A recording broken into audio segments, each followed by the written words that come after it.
Good afternoon, everyone. So we welcome you guys to PCRIC 5.0.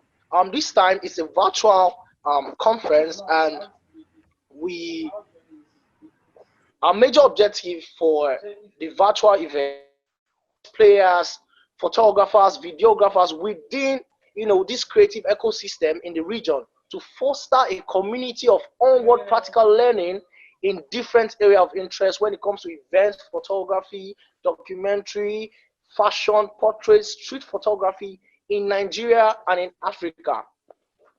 This meetup platform for people to improve their skills under the guidance of local and international professional photographers. This conference has been able to train and hosted 45,000 amateur photographers from across Nigerian states and other West African countries since 2016. That's when we started this PCRIC. This is just more than a gathering for us. It's a gathering of like minds, people with the same vision, people with the same focus. Over the years, the conference have focused on training, and developing, empowering creative guys, creative fellows come to videography, come to photography. It has empowered these people, to focus on how they can improve the industry, how they have impacted globally, looking at from portrait photography, from documentary, fashion. That's what this conference has focused on. I don't know if you can hear me. If you can hear me, because the network is quite lagging from my end. If you can hear me, you can just comment so I know that everyone can hear me from this place. Yeah.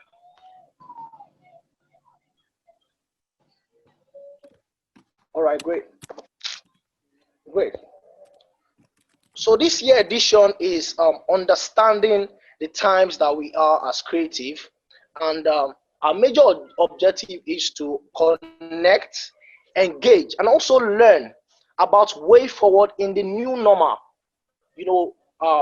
In this time, so much, problem with creatives. The lockdown, most people don't go out anymore. So we need to understand how to connect in this time.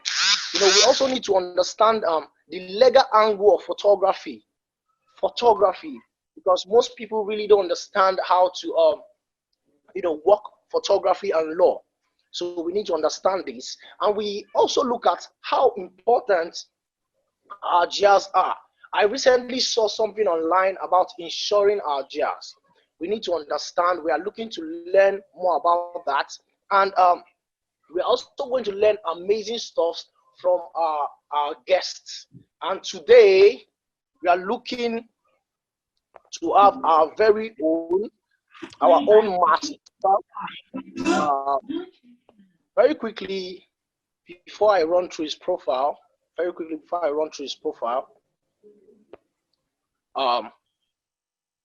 yeah.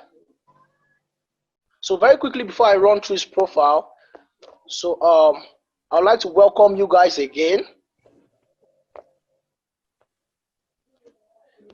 and also inform you guys that if you are not saying anything, please, I would like you that you mute your mic, and also you can also raise your hands when you have a question or a comment. You can raise your hands. My co-host Labidia is going to reach out to you. And also before we start properly, I would like us to invite Mr. Gaspard to say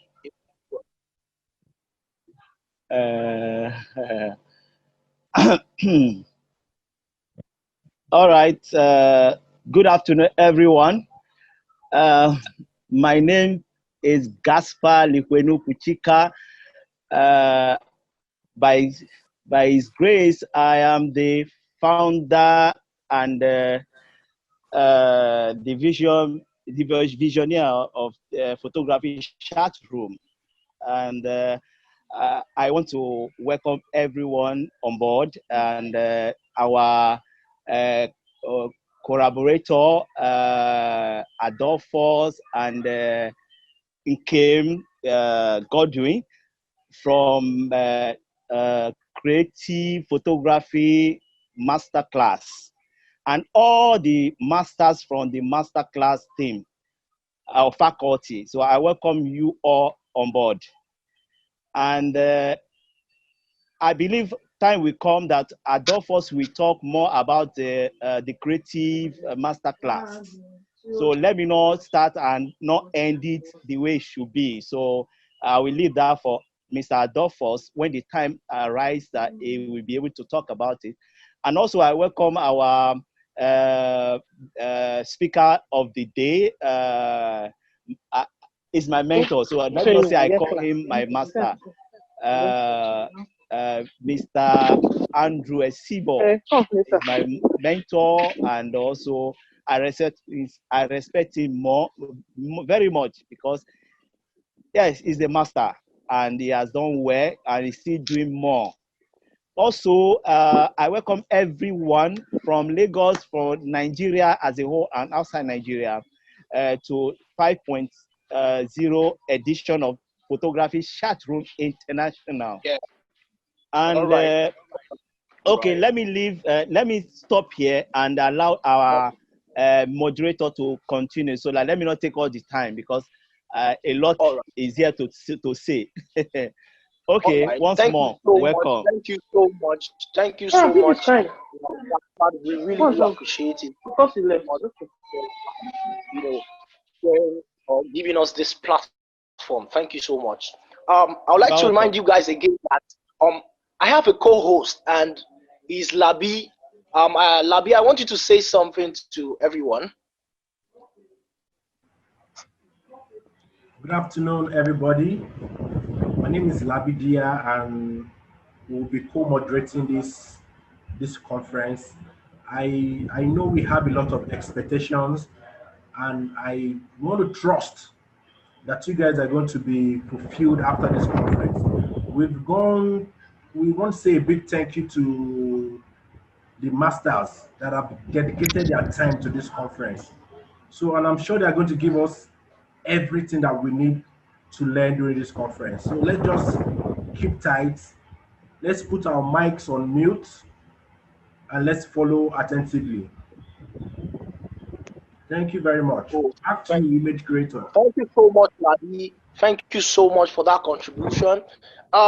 When you want to send your question, you can either send privately to Labi, or you can, just send it via the chat box. So thank you so much, and I'm going to run very quickly now, as I'm going to bring our guest. But before then, I'm going to read through his profile, and I want every one of us to listen attentively. Yeah. So Andrew Esibo is a visual storyteller who started out in photography by chronicling the rapid development of urban Nigeria, as well as the country's rich culture and heritage. He later started to explore new creative territory, integrating multimedia practice with the investigation of themes such as sexuality, gender politics, football, popular culture, migration, religion, and spirituality. He is a winner of the Visa Polar Creation Prize of the Institute of France, and the Messi this French Messi, spelled as M-U-S-E-E, that is D-U, called Brainly Artistic Creation Prize. He has been nominated for PCET, Magnum Emergency Fund, Sovereign African Arts Prize, Jupe Stewart's Masterclass, and many others. I know most of us want to achieve most of these heights. His works has been exhibited at South Paula Baunea in Brazil, Dakar Baunea in Senegal, Benin Couvert, that is Couve is spelled at Cuve. Linz, Austria, Photocode Benin in France, and in China. Also in Bangladesh and Northern Lish Photo Festival in Netherlands, Bamako Photography Benin in Mali, and Lagos Photo Festival in Nigeria, among others. And have been published in books and magazines. Andrew has been awarded a number of artistic residencies in France, London, South Korea, and South Africa. His work are included in several public and private art collections. Based in Nigeria, from where you went, for an amazing work standards where we want to attain. So very quickly, would like to introduce our guest, our master, our mentor, our friend, our brother, our uncle. He is personally, I'll share one very quick experience of when he accepted my friend request on Facebook. I was, I shared it on my status. I shared everywhere. That Andrew accepted me on Facebook. I was so happy. That's one big height that I wanted to attain. So I don't know how we want to do it, but I want you guys to say big welcome to our master, Andrew Esibo. Please, on the chat box, go now and type welcome, sir. Say thank you for coming. I want you guys to say amazing stuff. So thank you. Over to you, Andrew. Sorry, please, Mr. Andrew, please hold on. Before you start, Mr. Adolphus is going to be speaking with you today. So I think I should introduce him to formally. Okay, so let me just quickly read his one profile. So Mr. Adolphus Opara's work is induced by encounters with people and their daily effort to exist amidst obstacles and define and situate the individual and locality. He uses visual storytelling with the aid of pictures and audio recording to better understand as well as to show his connection to the issues that confront him daily. Mr. Aquara's work has been exhibited severally, both locally and internationally. He is the winner of World Environment Day Photography Competition of 2017, Life in My City Art Competition of 2019, First Photo Africa Contest, Spain 2008. Wow, that's a whole lot. Piclet Award for Photography in 2012. He is a two-time nominee for WordPress Photo Jube Swat Masterclass in Documentary Photography.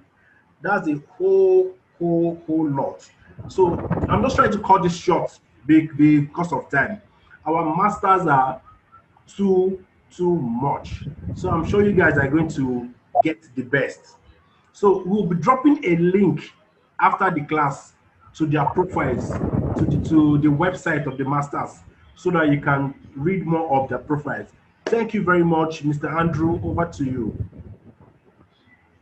Sorry I came late, but I also want to thank you for the time to give me to talk with you guys. So I think I would rather, I don't know what I will have to say, but, I'm a photographer based in Nigeria. I've been taking photography for the past, since 2001.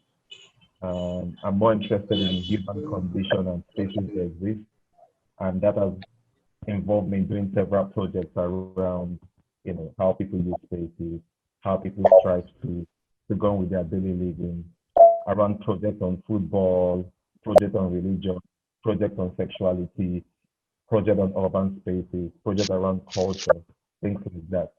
I'll say basically that's kind of introduction of what I do. So I think I'd rather let it be a conversational thing, meaning like if you have any question you want to ask me, I'll be happy to great. with you. All right. All right, sir. All right. Thank you for the privilege. We are also ready because we have series of questions. We actually had over 30 questions that we wanted to ask, but we had to streamline and make it few. So let's get to it very quickly. So when we were reading through your profile, something struck us very keen. That was year back in 2000. We are going through your Wikipedia. So something struck us in year 2000 that you were giving your first camera by Jose Maria. I don't know if you can remember that time. Yes, I do. Yeah, I think actually it was 2001. I got that camera as a gift. Yeah. Wow, amazing. So, yeah, the question we wanted to ask was, how was it like for you then? I mean, for me, before having my camera. So what does first, let's ask first, how was it like for you having your camera?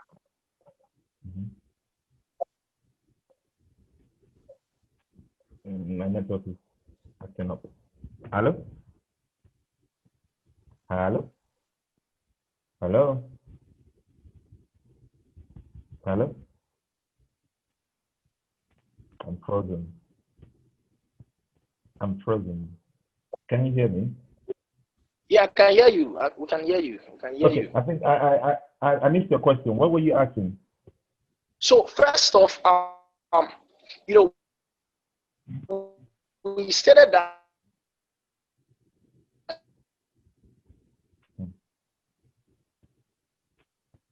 We can hear you. It is moderator, you want to type your question? Because I can't hear you. Mr. Moderator, could you type the questions because I can't hear you? Maybe that could help. First camera.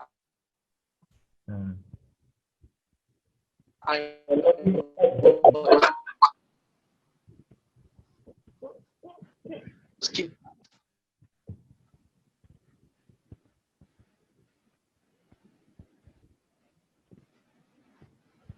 I think the connection is bad.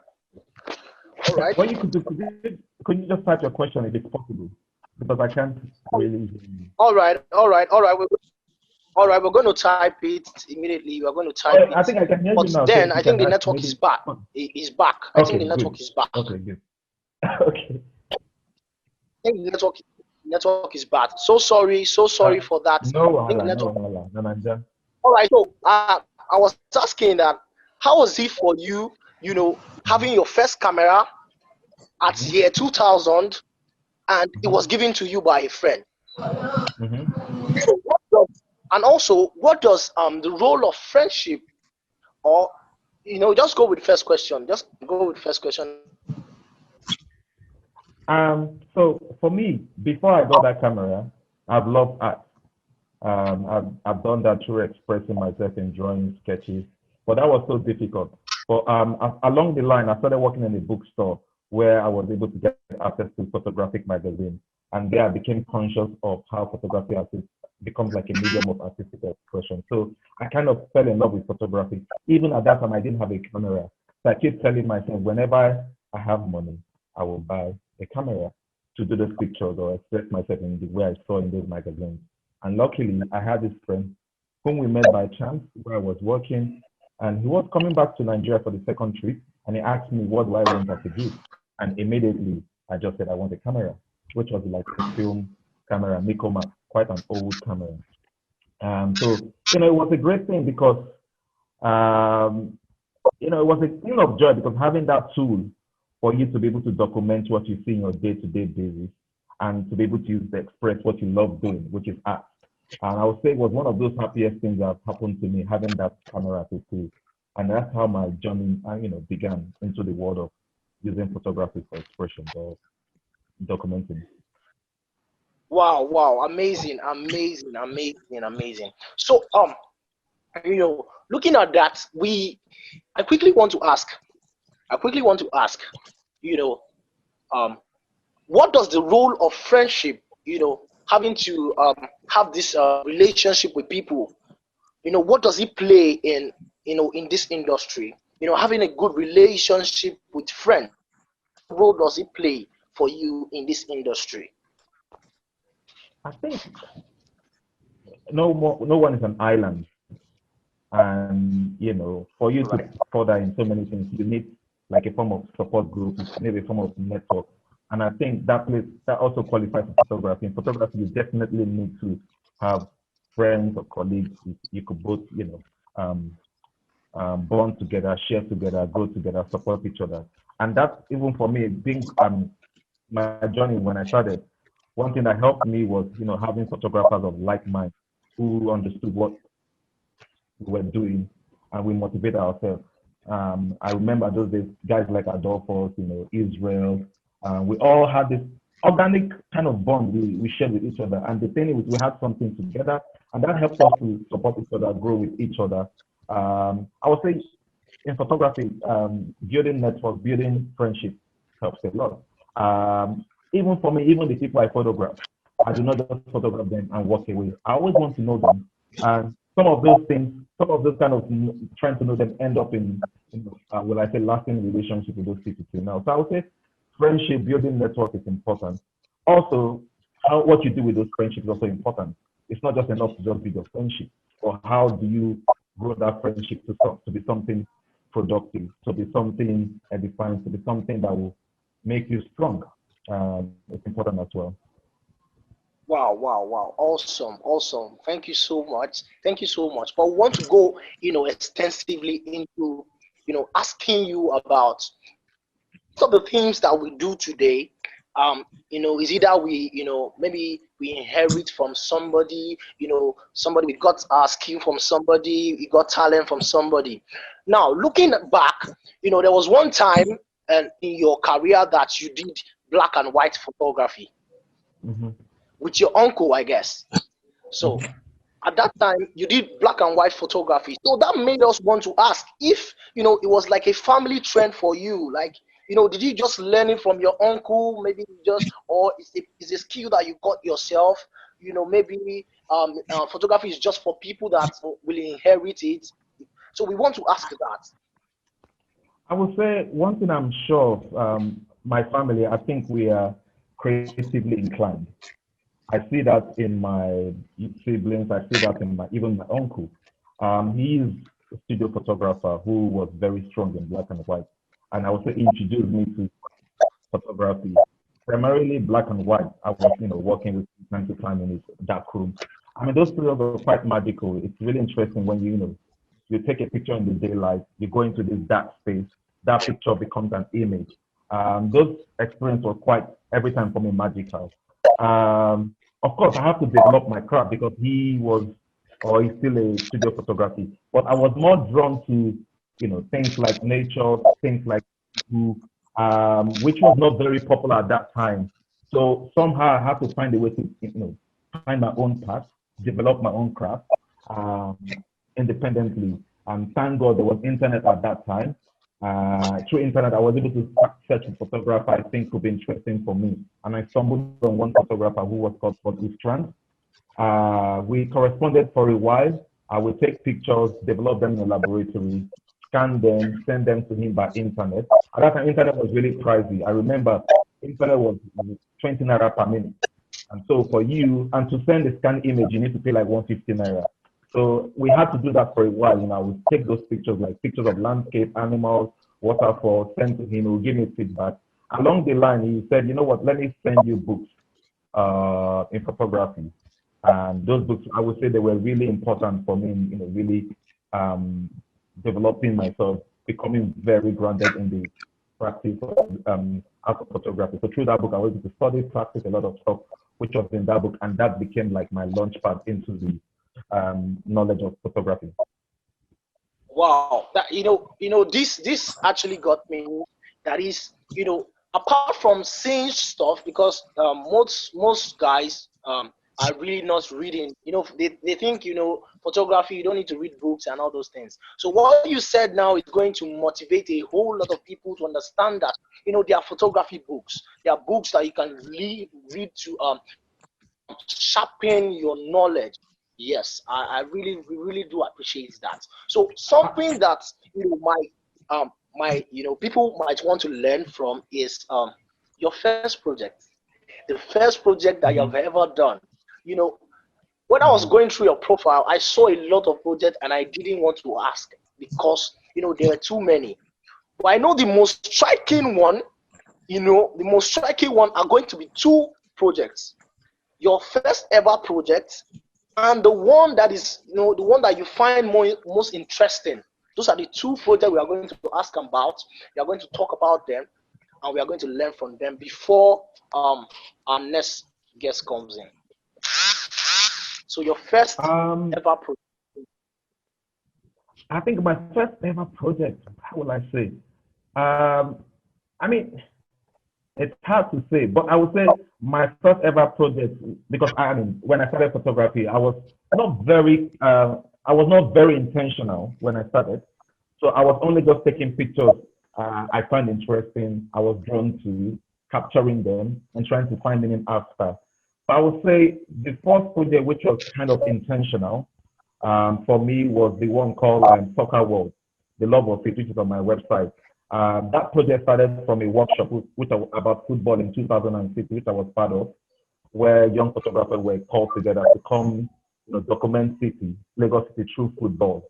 And that project for me, I was really, in going out shooting the street, one thing I was really keen was just to use football to show urban spaces. So I was really keen to show how people appropriate their informal space for the love of the game. For me, it was really interesting to see that the passion of football will make people play the game anywhere they find space. So that kind of project had that level of showing how the love of football make them appropriate their informal spaces to play the game, trying to show that football has no barrier. Wherever you are, you can play the game. Also, for me, it was also a way of calling as a call to action to urban planners, because my question is, why are people playing ball in streets, in the front of church, in the mosques? Ideally, you expect them to go play in a football pitch or recreational park. And because there are questions around available space for them, or even how are space planned. When we're building cities, we're building communities, we should think of recreational space so that people don't end up, playing in those informal spaces. Some of them are not really healthy. Some of them are dangerous. People play in the middle of the road where they need to negotiate with an oncoming vehicle.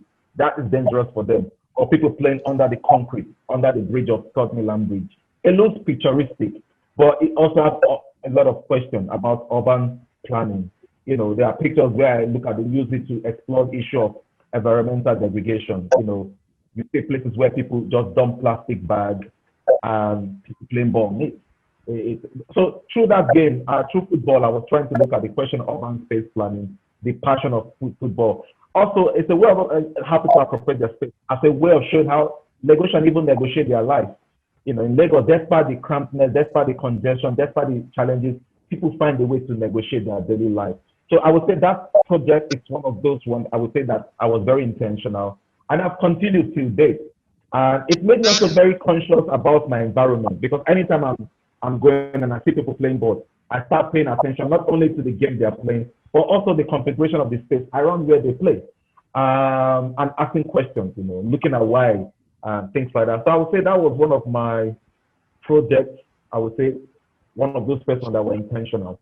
I've done so many ones I really like, so it's hard to say. But I'd rather talk about one of the last ones, which was really interesting and intriguing for me. It's a project which started as an assignment. I was called upon by French fashion magazine to go document a guy who is based in Paris, but from Togo. He comes to Togo, buys secondhand clothes that comes from Europe. He buys them, he curates them, select them, and send them back to Europe as sell as secondhand.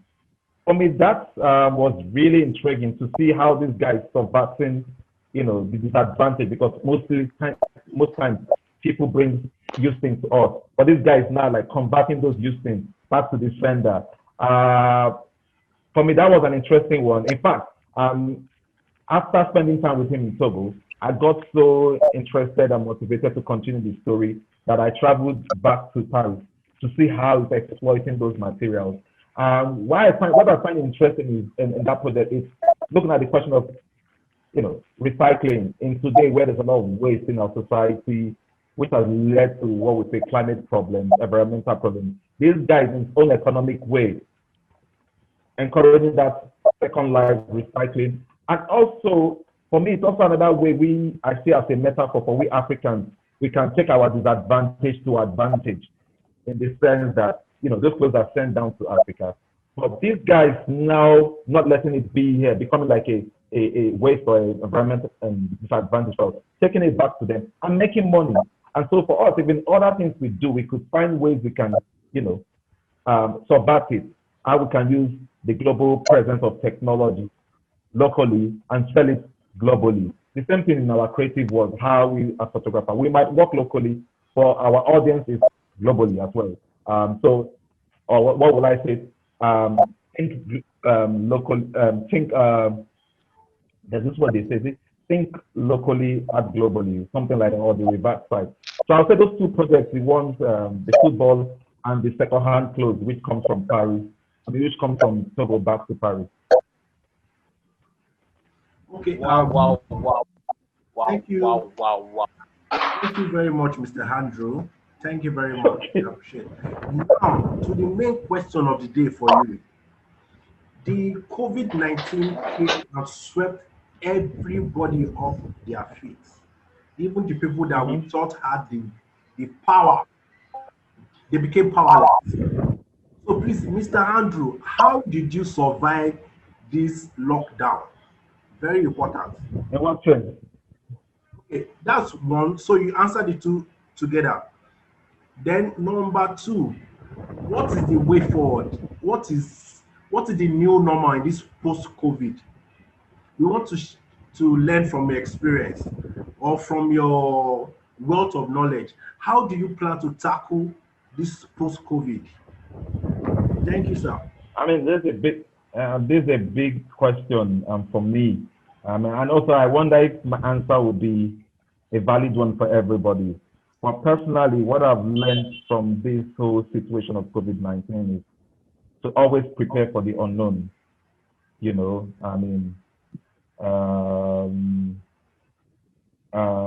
Meaning like, how would I say? From an economic standpoint, I've learned that always prepare for the unknown, meaning try and always save for the unknown. Whatever you earn as a photographer or whatever, make sure you save something for the unknown, because that can really tell on many of us, with the COVID, it was hard during that period, it would be hard for us to practice going out. And I think what I've learned is to be very cautious these days. You just don't go out without paying attention to the so-called COVID-19 safety protocol. It's always good to follow that, to be safe. I think for me, it was a moment for reflection, and I used those periods to explore other things which I liked doing, which I never had time to do. I would say it gave me a chance to it brought some opportunities for me. I didn't just say, okay, COVID-19 is going to be doomed for me. Rather, I took those available time I had to explore other things which I was not able to do. There were other things that was not necessarily photography, but I enjoyed doing. An example is like I love agriculture, farming. I took that chance to explore that. And there were other aspects of photography which I never had time to do.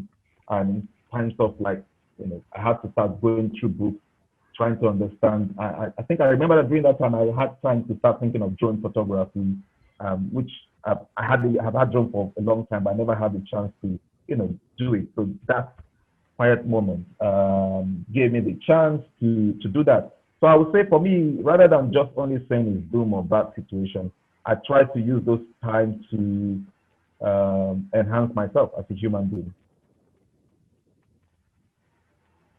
Okay, sir. So what's the plan for this post-COVID? Have you started working? Wow. If you're working, are you taking the necessary precautions, or are you Yeah. choosing the kind of jobs you do? Uh, I mean, I've not been doing a lot of work. I've not even traveled. But of course, I think it's really important for people to take safety measures when you go out to work, because the COVID-19 is not over. It's still around the corner. It's just that maybe currently it has declined a bit, but it's still there. So of course, I will recommend people, if you have the luxury to choose the job you can do, I will choose the one that's less hazardous in terms of the safety measures to COVID-19. Yeah, I mean that's it. Okay, thank you very much, Mr. Andrew. Thank you, thank you. God bless you. Mr. Adolphus. Good afternoon, sir. Good I want afternoon. to ask you a few questions about yourself before we now ask you about the COVID. So, can you tell us where you get your creative inspiration from? Some people will say from the sunlight. When they wake up in the morning, they just see the sun, and then things like that. But you, as a person, as a storyteller, where do you get your creativity from, sir? Um, Good afternoon, everybody. Personally, a lot of things interest me, and most importantly, one of the things that interests me most are people. I like building personal, you call it intimate relationship with people, and that's where all my inspirational projects come about. So by talking to some guy down the road or some guy in some remote village somewhere, I get inspired to work on projects, basically. Yeah. Okay, sir. Okay, before I ask you the next question, um, everybody, if you have a question, just drop it in the chat. If you have a question for either Mr. Andrew or Mr. Adolphus, just drop it in the chat, please. Thank you very much. So back to you, Mr. Adolphus. Um, when you are planning out a shoot, how do you go about it? Can you tell us your approach to work? I don't know if you understand what I'm saying. Yeah, Like when a I client understand. gives you a brief now, how do you have a mood board, a storyboard, or how do you call it your briefing? How do you sign your contract and all those stuff? Very important. Please, can you just put us through? Thank you, sir. Okay. First of all, again, when I get briefs for shoots, most times it comes with a proper briefing, a contract that explains what exactly the client wants. That's the first step. And then I ask myself, what do I want from the assignment or from the shoot? So there are two questions I have to answer: what the client wants and what I want. And I have to find a way to marry these two things together. Again, that will work for me as much as it works for the client. Because, like I say, again, we all want to make money, but for some of us, we've learned from the onset that it's never about the money. It's about what idea do you want to put out there? How do people see you? What story do you want to tell? And how do you tell the story? Again, you can tell the story to fit the client brief, but do yourself more harm in the long run, your creative practice. So for me, it's very important. Yes, I would get to tell the client story, but in a way that I'll also be giving a bit of my voice out there. So for me, it's a bit of, it has to do with balancing both of them. Yes. Yeah. Thank you very much. So let's ask you the big question now, sir.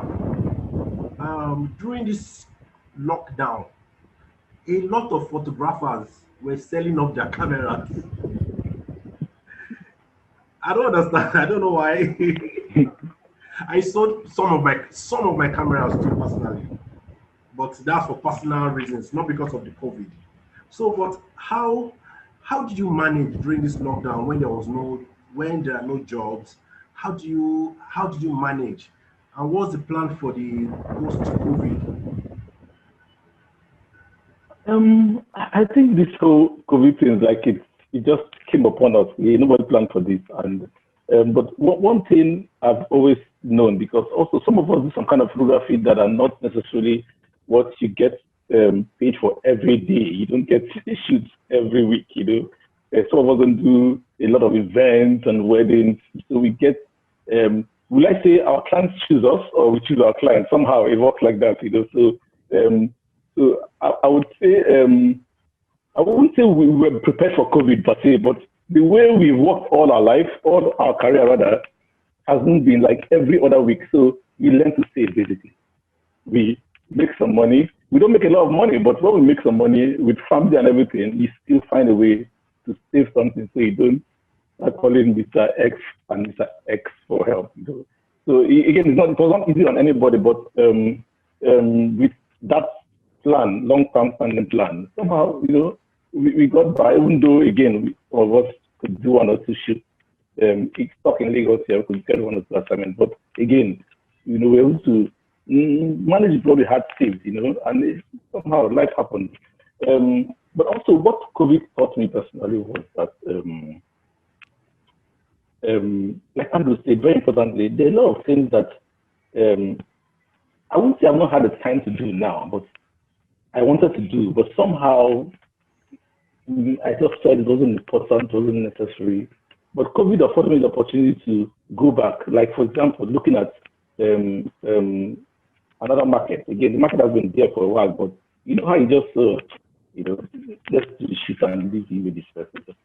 But you realize there's a market there that you can actually tap into. That's actually been, if you go back and take stock and say, okay, where have I made most of my income from over the past 5 years, over the past 10 years? Okay, at certain times, at certain period, you can look back and say, oh wow, this is a part that I've not paid any attention to, but actually it has actually rescued me most times. It has been like a savior to me. So this period afforded me the opportunity to go back and say, wow, okay, I want to invest in this, and actually started investing in that. You know, time, effort, and resources. You know, and also like Andrew said, it also gives an opportunity to think of alternative sources of income that again I've been interested to learn more about and hopefully invest in the future. Yeah.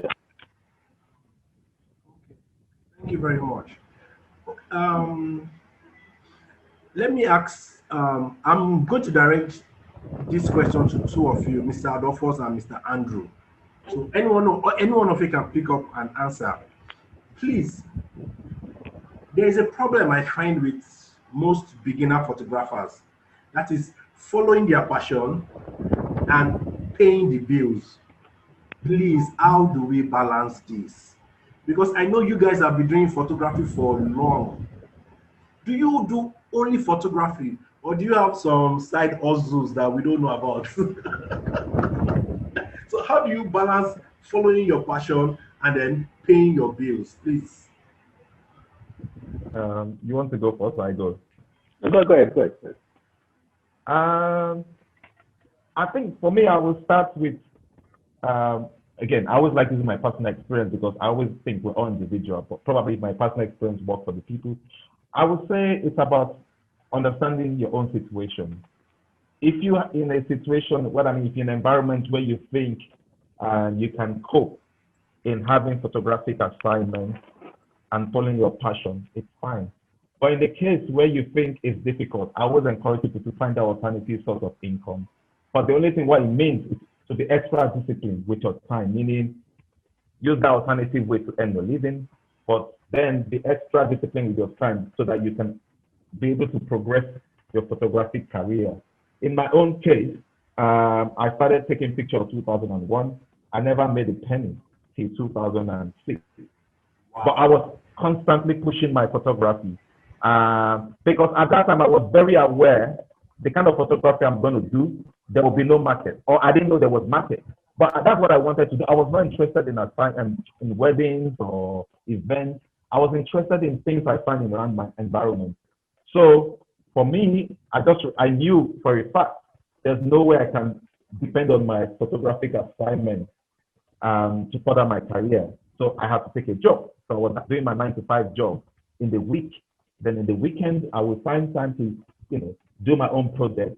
What I always encourage people, like at that time, I will have one consistent project I will follow for a period of time. It could last maybe 1 year, 3 months, 2 weeks. But I remember those days I used to be in Ibadan. So I will work in the week in Ibadan. Then I will take transport, maybe Friday evening, go to Lagos, document, just walk around the city, document, then go back to work. maybe Monday morning or Sunday. So I continued that way. Or sometimes when there's a photographic workshop, I would take excuse from my office to say, or sometimes I'll make my leave fit into my workshop period, and that's how I continued.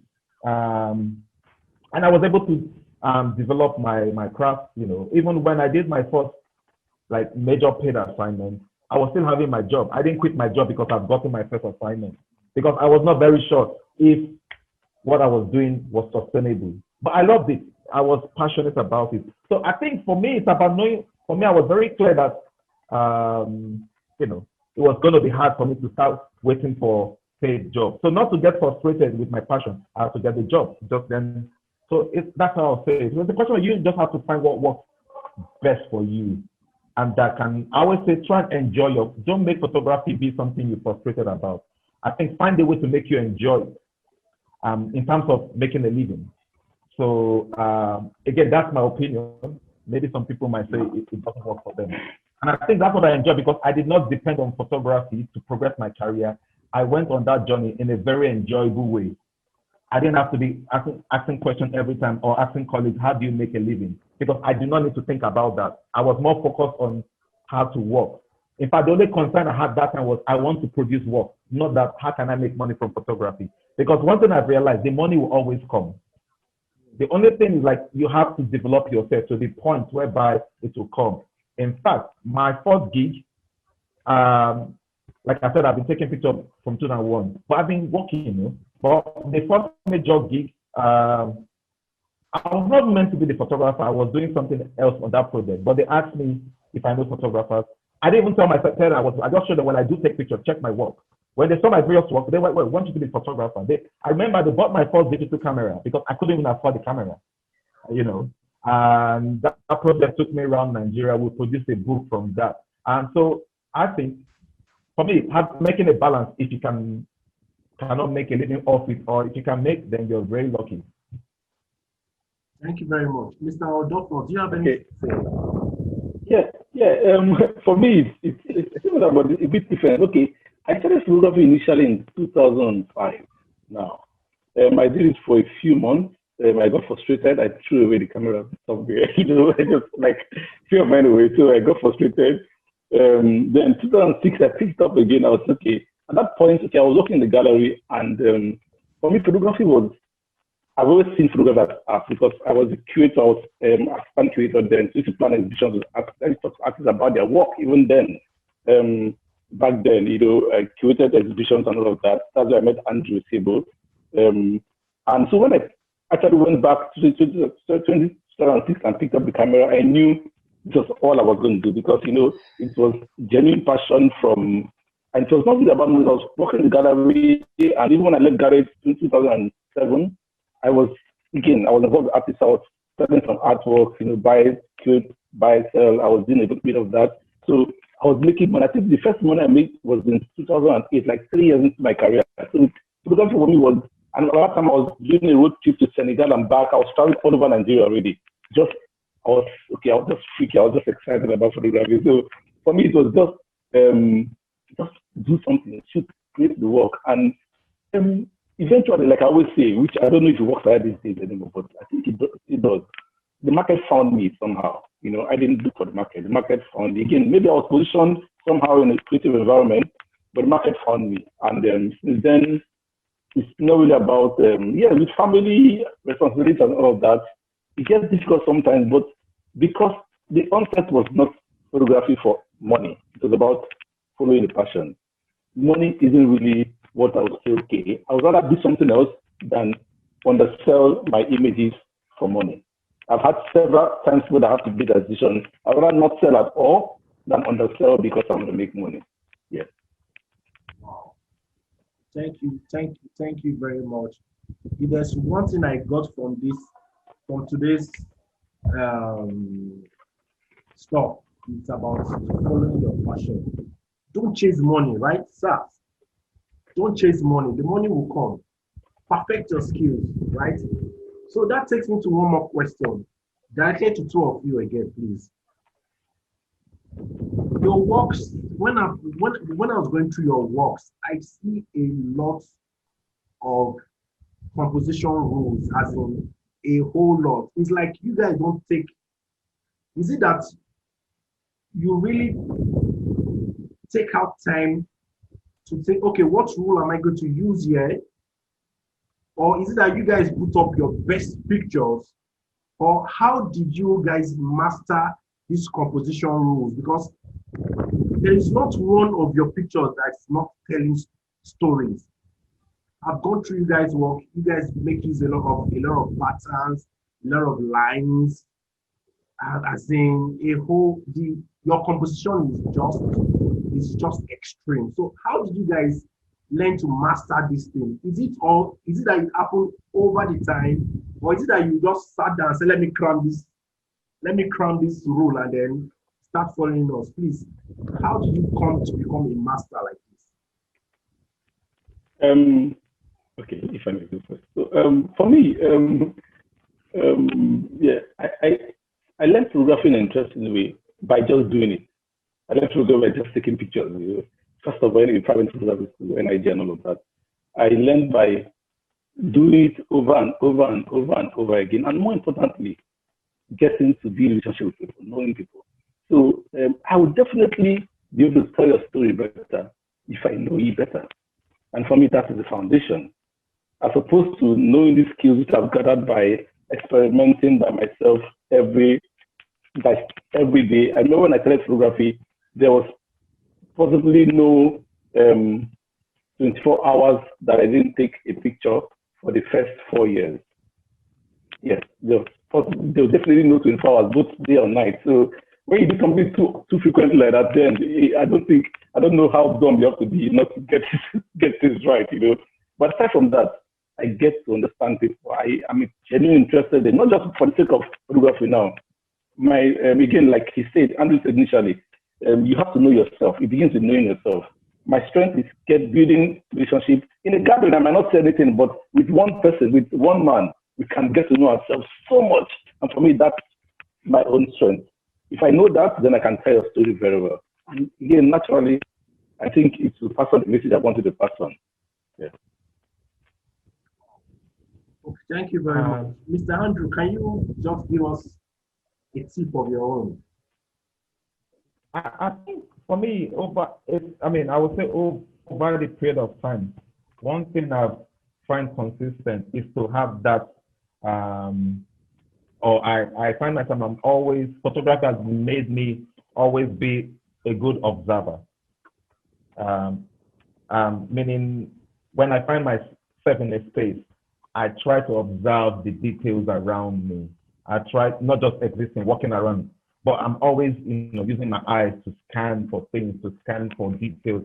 And that over time helps me in coming up with ideas. And for me, I always say, first of all, I start with observing. And when I find, through my observation, I find something interesting, the next thing for me is to reflect on those things I've observed. And if I find it is something that is worth furthering, I further with, maybe conducting research or finding better ways to really use photography to express those things I have observed, reflected. And that's how I go. Then in terms of the, then find better creative ways to really to do those expressions. In terms of, like you talk about how, those pictures are just aesthetically appealing or whatever. I think that one comes with a period of time. I mean, the basic rules you can learn, like rules of third eye, which helps you in learning how you could make picture look good. The next rule could be like composition. I think composition is very important in storytelling. Composition is how you organize your frame and where your eye goes through. Composition is those things that bring every element that tells a story in the pictures, that project those pictures. But those things doesn't come overnight. It comes consistently. And that doesn't mean you don't do terrible pictures or you don't do bad pictures. Or, you do those bad pictures, you learn from those bad pictures and improve yourself. And over a period of time, it becomes so easy. I always say taking good pictures or taking those storytelling pictures becomes like your second nature. Okay, thank you very much, sir. So there's a question here from Desiree. Is it Desiree or Desire? Okay, so I'll just ask the question. one of you can answer that. How do you get your client to pay premium for your service? The network is, I can't hear you. How do you get your client to pay premium for your service? I can't, sorry, what did you say? How do you get your clients to pay premium for your service? Man, I can hear so much noise around where I've muted the person. I'm very sorry about that. No problem. How do you get your clients to pay premium for your service? Like if a client comes to meet you, I want this, and then you say, okay, my charge is 2.5. How do you negotiate? How do you convince them to know that they are getting quality for the money they paid? I would say, first of all, you need to put value on yourself, on your work. Meaning you have to value your work yourself, because that once you have that value, it gives you that, in my opinion, that mental, psychologically position to negotiate your value. But then to get that value, I think one of the things that makes you get that value is finding your niche, meaning what would make your work stand out from the multitude of work. And I think once you can find that, it puts you in that position to negotiate well, meaning because the client is coming to you, will pay for that amount because he or she knows there's value in what you're giving, and probably you're the only one that have that niche. That niche could come from the way you see things and you express them through photography. That niche could be like the kind of thing that interests you and which nobody is interested in. And that can put you in a good position to negotiate well. I'm talking of like, and that's been my case where, I've been case whereby people would say, we want to work with you because we know you're the only one that can tell this story better. And that's because they've seen that over a period of time, I've been able to develop that my niche or that my way or that interesting thing. And that's one reason they hire me. And that's one reason I will have that value to negotiate better. For me, it's aside from finding your niche, which is very, very important, because you have to know your work and where it's placed, both locally and globally, but also what is the general standard? What is the general fee? What is the figure? Because again, you don't want to, you have to understand the industry, first of all. This is where you are. Nobody's an island. What is happening everywhere, locally, internationally? Because most times the kind of jobs we come to us are most times are jobs that they could have flown some white chap from anywhere to come and do. So, and most times we also do some other African countries to do some assignments. So you are working, your playground is your playground, what I say, global playground. You have to understand the playground you're working in. Are you, at what level are you? Are you just a Nigerian photographer, or what are you doing? Or where are you operating? Who are your contemporaries? Then that's one. Then your own niche, personally, yes. You have to understand that does not mean your price should be that. You can actually decide to put a different price and say, no, I'm really going to do this because this is what I want to do. But you have to also understand that part and know what's sustainable everywhere. Yeah. Okay. Thank you. Thank you very much. Okay, the same person is asking that how do you add value? How do you add value to yourself? Because especially in this part of the world, it's like people don't appreciate creatives, not just photographers, musicians, DJs, video guys, filmmakers. I remember when I told my parents I wanted to be a filmmaker at a very tender age. He told him that it's only rascals that do film. Only rascals, but they sit down to watch these films that rascals do. So, sir, how do we add value to ourselves first, then to our work?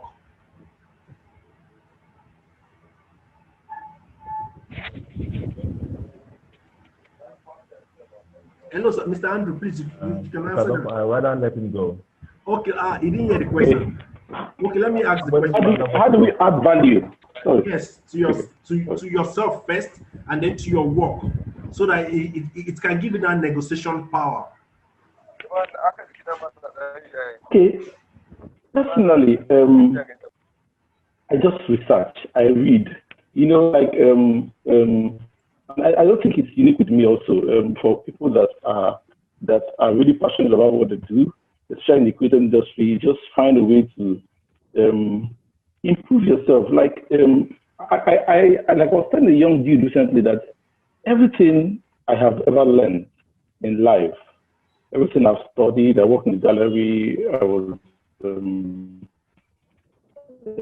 assisting in some studio design, in that, all of that knowledge from the past, knowledge now, being awake every day, every night, reading everything that comes by me, everything I see, reading things that pertain to my industry, learning new skills that I don't have no business learning, reading everything that I see, and even more so, things that pertain to projects I want to do or projects I might possibly do.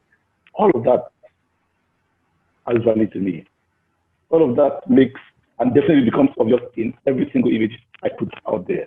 It's not just because I'm the captain about this. It's about everything I am. So before I click, it's like they say your whole life flashes before you. Like you think about everything you have in 2 seconds and it goes into one image. They say, wow, but it's not just what you saw. A lot of things come to play before you make that final click. So that is all of constant study, reading, research, learning things. Also most times, I just know about everything around me and everything I'm passionate about. Photography has value to me. Yeah.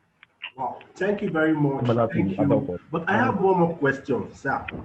Very sorry, Oliver Twist. This goes to Mr. Adolphus.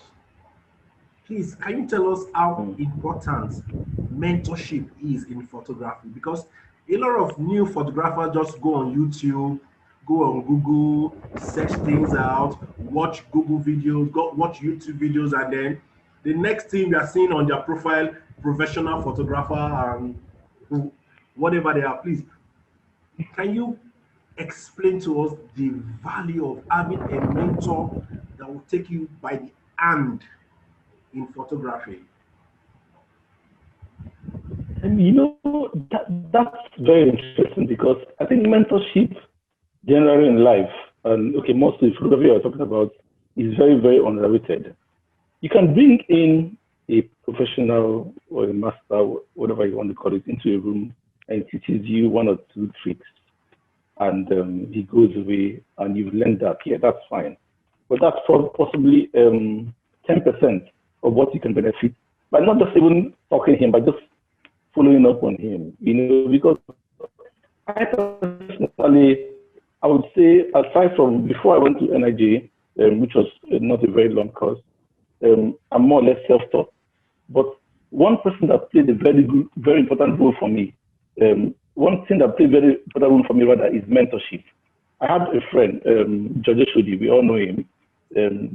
We met back in Nimbus, where I used to work in galleries, so 2001, 2002. We met there. In fact, I planned as a curator then, I planned George's first solo exhibition.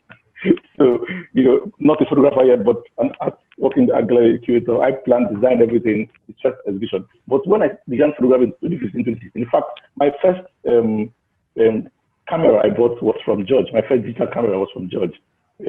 But more importantly, for the fact that he was there every now and then to not to teach me how to take pictures, but to discuss the images I've taken, to discuss why I took this rubbish, why I did rubbish, or why I could do better, or by even going on a country with him. And just not even him showing me, but just watching him do it and doing it myself afterwards, and somehow, for me, that was invaluable. I can't put the value on that, And I can't take that away out of my growth and say, okay, I did it and I thought, no. I would say that anytime, any day. The place of mentorship cannot be overrated. It cannot be. It's very important. It's even far more important than all of this teach me that let me just know this. You can't just know this and become that. It's a process. Again, like they say, in art, in photography, the process is sometimes more important than the outcome. So the process is that person that would, like you say, take you by the hand and go on the journey with you. Not just teach you some few tricks and think, oh, I taught them, oh, they're my students. again. So I have several people say, oh, they want to teach photography. I say, okay, yes. But at the end of the day, I know it doesn't happen because in Lagos, look at Lagos, nobody has the time for this kind of things, But if you tell me, I'm doing this, we are doing this, I'm shooting this, you even make me excited. I want to see what they are doing because, again, we are all inspired by each other. Nobody is an island. Nobody knows it all, Not that nobody's going to say about the idea, but I'm excited that somebody is doing something and he just wants an advice, just wants, okay, you can do it like this. Why not this? For me, that's where I can even play more role than being a teacher, That's my opinion. Very much, Mr. Adolphus. Mr. Andrew, do you want to chip in something? No, I think you said. Okay, thank you very much. Said it all. Mr. Desire, I think your question, this answers this mentorship question answers it. He said, no matter how good you become, some clients will still not want to pay for your services. And there's some things need to be done, some structural changes and whatever. So I think you should look for someone that's attained what you want to attain, and then try and be a mentee under that person. I think you'll be able to learn, because whatever they tell you here now might not work for you. So, but if you have a mentor that is in your line, you can follow suit. I think that answers it. So, thank you very much. I can just add. Okay, sir. No. I want to ask, like what you just said. I think for me, clients will, if you ask me, one of the reasons why client will pay, there are many reasons. I can't even say. But I often have seen, it's similar, we'll talk about value, but also the brand and, building your brand. And that brand takes, a while. The brand could be, it could be as even as simple as how you present your work. Brand could be, the quality of work you present, how you present that work. And for instance, having like a nice design website with clear information. The people don't need to know it, but even just looking at the website gives them that image or impression of the kind of value they have to pay for you. Then that comes over a period of time, consistency in building that work that helps in projecting that brand. Networking, all those things help. But it doesn't happen overnight, It comes with a wealth of experience as well. I would say focus on building the brand. Brand meaning let people know you for one thing, and that's why they're paying for that value. Okay, thank you very much. There's a lot of questions coming in from Mr. Desire, but because of our time, please, I will note your question down, Mr. Desire. I will note your question down. I'm going to get one of the masters to answer you and then send it to you, please, because of time. So now I want us to do something very important. I'm going to allow you guys to unmute yourselves in 30 seconds. Let's just give a shout out to our masters, please. Let's unmute ourselves and just scream. Let's finish our data for these masters. Hello, can you guys unmute yourself and let's just scream? Thank you very much. Thank you very much. Thank you. Thank you for your time. Very, very, very, very. Thank you for having us. So, thank you. I'm going to ask. Thank you very much from Zambia. To mute their mics back, and then I'll hand over to Gaspard, who's going to take the closing remark. Thank you very much. Thank you. Wow. I've learned so much. Having my mentor and senior colleagues, it's a wonderful thing, and I really appreciate it. I really appreciate my mentor, because when I say to learn what I'm supposed to pay money for, so this mentorship, if I want to explain it, many people will vex, because some people will say mentor me, but meanwhile an apprenticeship they want. You get it? So, but let me leave that one. So I really appreciate, and you always be there. Anytime I call on you, you travel, but you don't. He never forgets. He will come back and let me know that, see, I don't forget to. So can we meet? So I really appreciate that, sir. And Mr. Adolphus, thank you for being on his neck to make sure that he did not forget, because he is a very busy person. I really appreciate. And Mr. Godwin, I think he's still online. I really appreciate that. And all the participants, thank you for your time, because it's not easy to be online for 1 hour plus this period we are. Yes. So I really appreciate that, because I know that it's not going to be a waste something, because for the time you have with our amazing masters or speakers, the little they express here or say here, it goes long way if you utilize it very well. Because I know one thing Mr. Andrew always tell me, do you have passion for this? If you don't, leave it and focus on the one you have passion of. But if you have passion on it, don't worry, just be shooting. Make sure that you do it well and have your website or packages there. Don't worry, the time is coming that they will come after you. And it's just said it during this conference now. I really appreciate that. And our moderators, I thank you. I thank you for your time, because all of you makes it happen. Because if our speakers say they don't have time, moderator don't have time, participants they don't have time, there will no PCRO 5.0. So I really thank God, and I really thank every one of you. The journey started little, but now we are grown to be 5 years old. It's not an easy something. And just 1 minute, I want to seize the opportunity to introduce the next stage of the photography chat room, which is now PCRO Photo Club, because we want our members and other people that will join us to be able to stand up or to stand out wherever they find themselves. So we always try our best to see avenue, to bring avenue that will promote them, that will in the way we are, or going the way we have been going for 5 years. We will not get to where we're supposed to be. So we now say, okay, we have to structure it and make it constitutional, and making it like that, we have to brand it and make it photo club.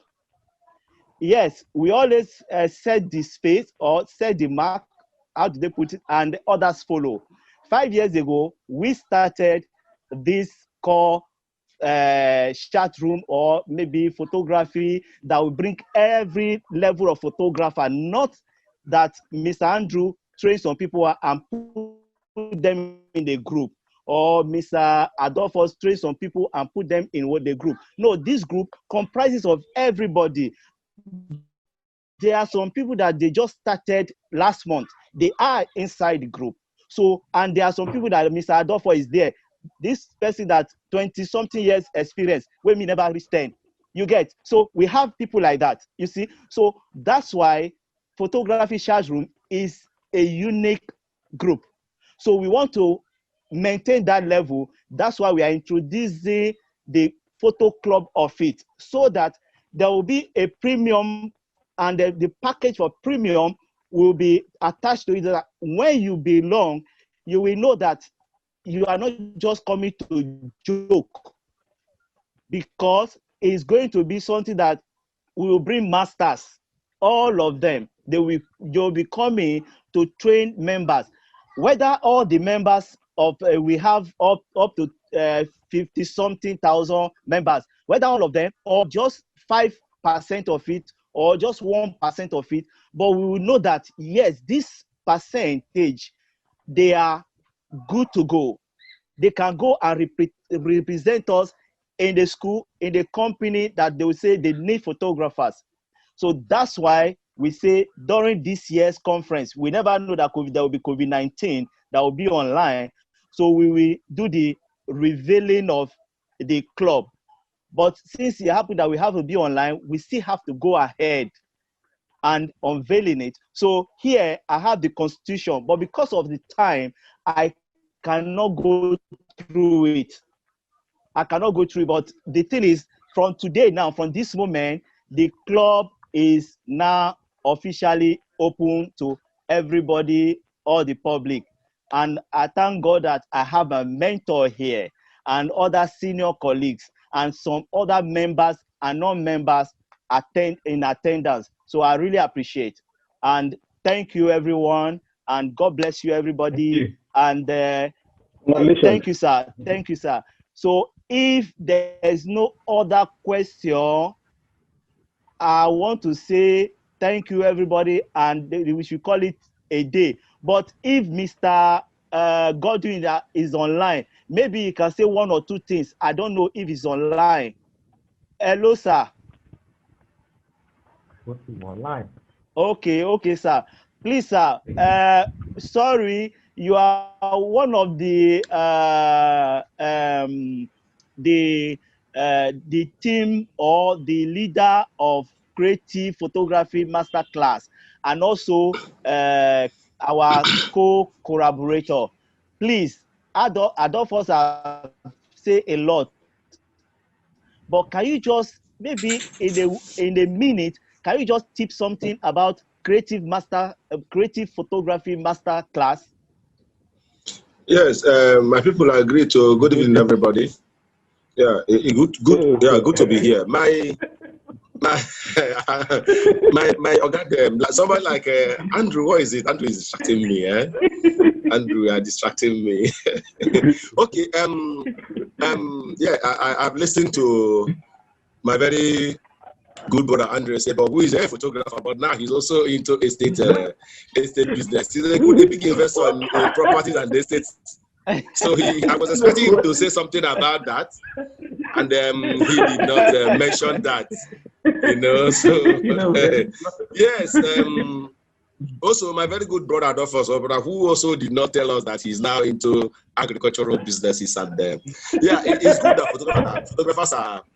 It's good that diversifying. Four streams of income makes us financially self-reliance, financial freedom. Because if you are distracted financially, I don't know how you think on creating anything. When they say passion. Sometimes I tend to disagree to some large extent, But yeah, because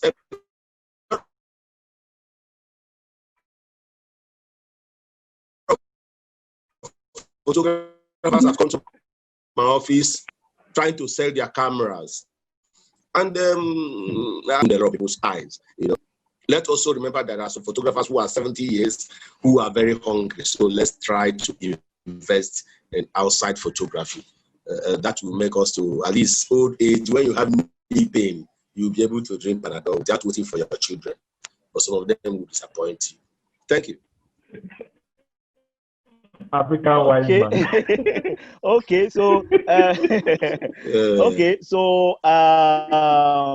once again, thank you everyone, and thank you, Mr. Andrew and Mr. Godwin, Mr. Adolphus. Thank you. Adolphus. Thank you, everybody. Thank you, everybody. Yes. Okay. Without much ado, Mr. Adolphus has something to say, please. Okay. Okay, so if I may add, just like Godwin said, so we don't get carried away. Like I said when I made my point, I said we are all different animals. I think the beginning point in whatever I want to do is to know yourself, know what works for you.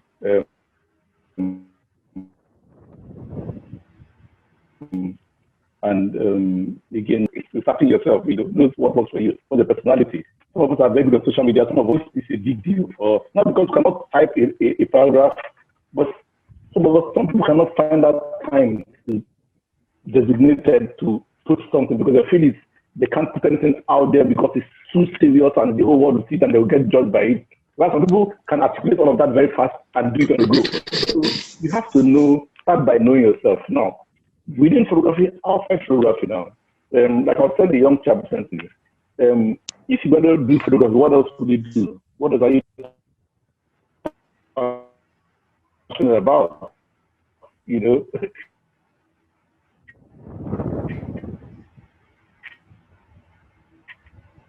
Is it people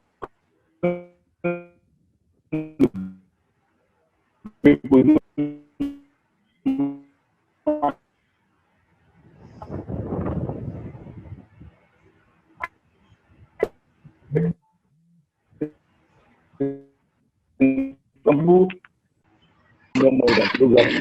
They are not training photography, but merging with photography. And I'm sure again, that's probably a road to financial freedom. Anyway, that's the point. Thank you. Thank you. Thank you very much, Mr. Adolphus. So, thank you all for the time. Okay, moderators. Okay, over to you. Okay, so thank you all for your time. I want to say a very big thank you to our masters and Gaspard. Thank you for pulling this out.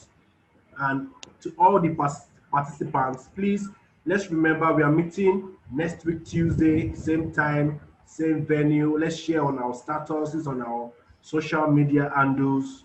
So in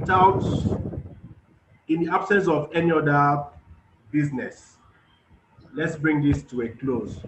Thank you very much. Thank you very much. Leave the meeting now. Thank you very much. Thank you. Okay. See you next Thank you. Thank you, everybody. Stay blessed. time. Thank you.